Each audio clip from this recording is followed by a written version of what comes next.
Break के बाद एक बार फिर से आप सभी का स्वागत है और आज की हमारी दूसरी स्टोरी का जिक्र करेंगे। जिहाद की पाठशाला किस तरह से देश के अलग अलग हिस्सों में चल रही है, इसका खुलासा बार बार हो रहा है, लेकिन तमाम एक्शन के बाद भी ऐसी जिहादी पाठशालाओं की कुकर्म सामने आ ही जाते हैं।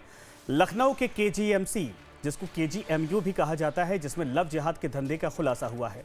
कैसे डॉक्टर रमीज हिंदू लड़कियों का ब्रेन वॉश करके धर्मांतरण का खेल सालों से खेल रहा था। और सबसे खास बात यह है कि जिहादी रमीज के जाकिर नाइक से कनेक्शन के सबूत मिले हैं। वही जाकिर नाइक जो दुनिया भर में अपने कट्टरपंथी भाषणों से मुस्लिम युवाओं को बर्बाद करता है, ब्रेन वॉश करता है, उनको आतंकी बनाता है।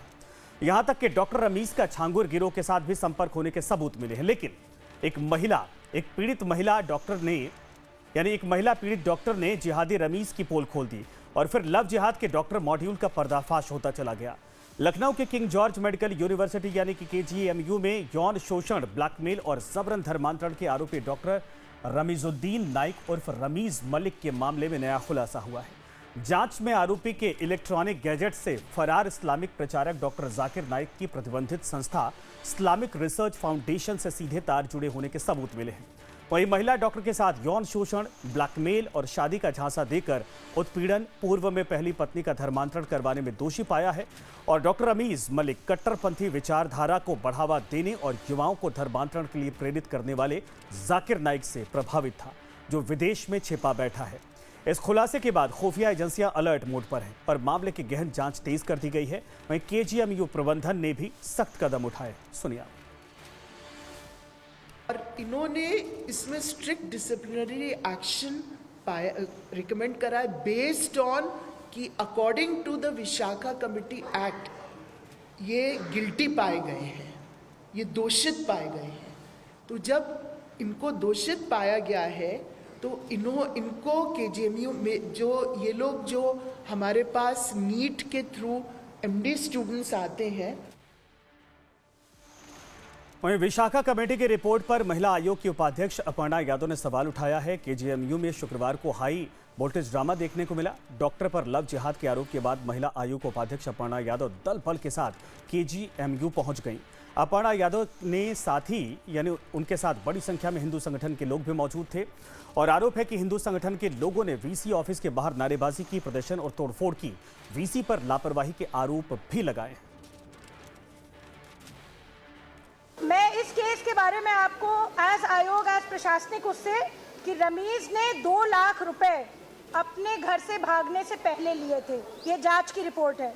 और पहली लड़की जिसको उसने विक्टिम बनाया, उसने 17 पेज, 1 नहीं 2 नहीं 17 पेज का लिखित बयान अपना दिया है। इसके अलावा 7 सदस्यीय फैक्ट फाइंडिंग कमेटी धर्मांतरण और कट्टरपंथी गतिविधियों की जांच कर रही, जिसमें पूर्व डीजीपी की अगुवाई वाली पैनल पैथोलॉजी विभाग के प्रोफेसर से पूछताछ कर रही है।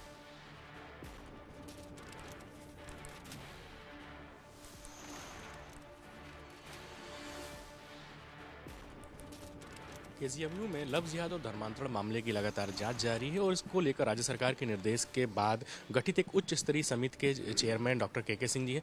के सिंह जी, किस प्रकार से जांच पूरी हुई है?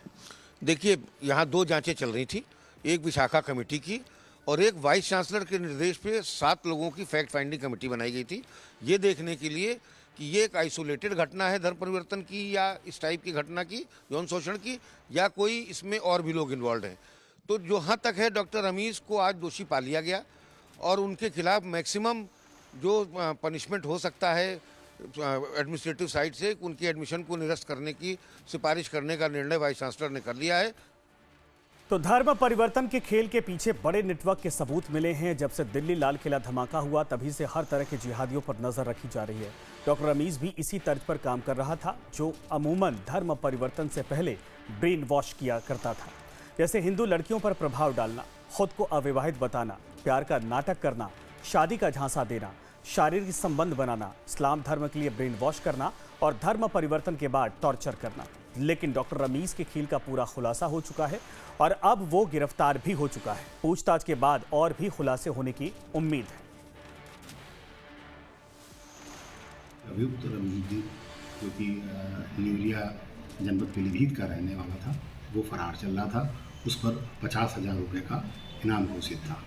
आज 9 जनवरी 2026 को मुखबिर की सूचना और सर्विलांस के माध्यम से ये पता चला कि आज वो अपने यहाँ पर एक किराए के घर में जो कि बंद है उसमें कुछ सामान निकालने आया है और साथ ही न्यायालय में हाजिर होने की फिराक में है।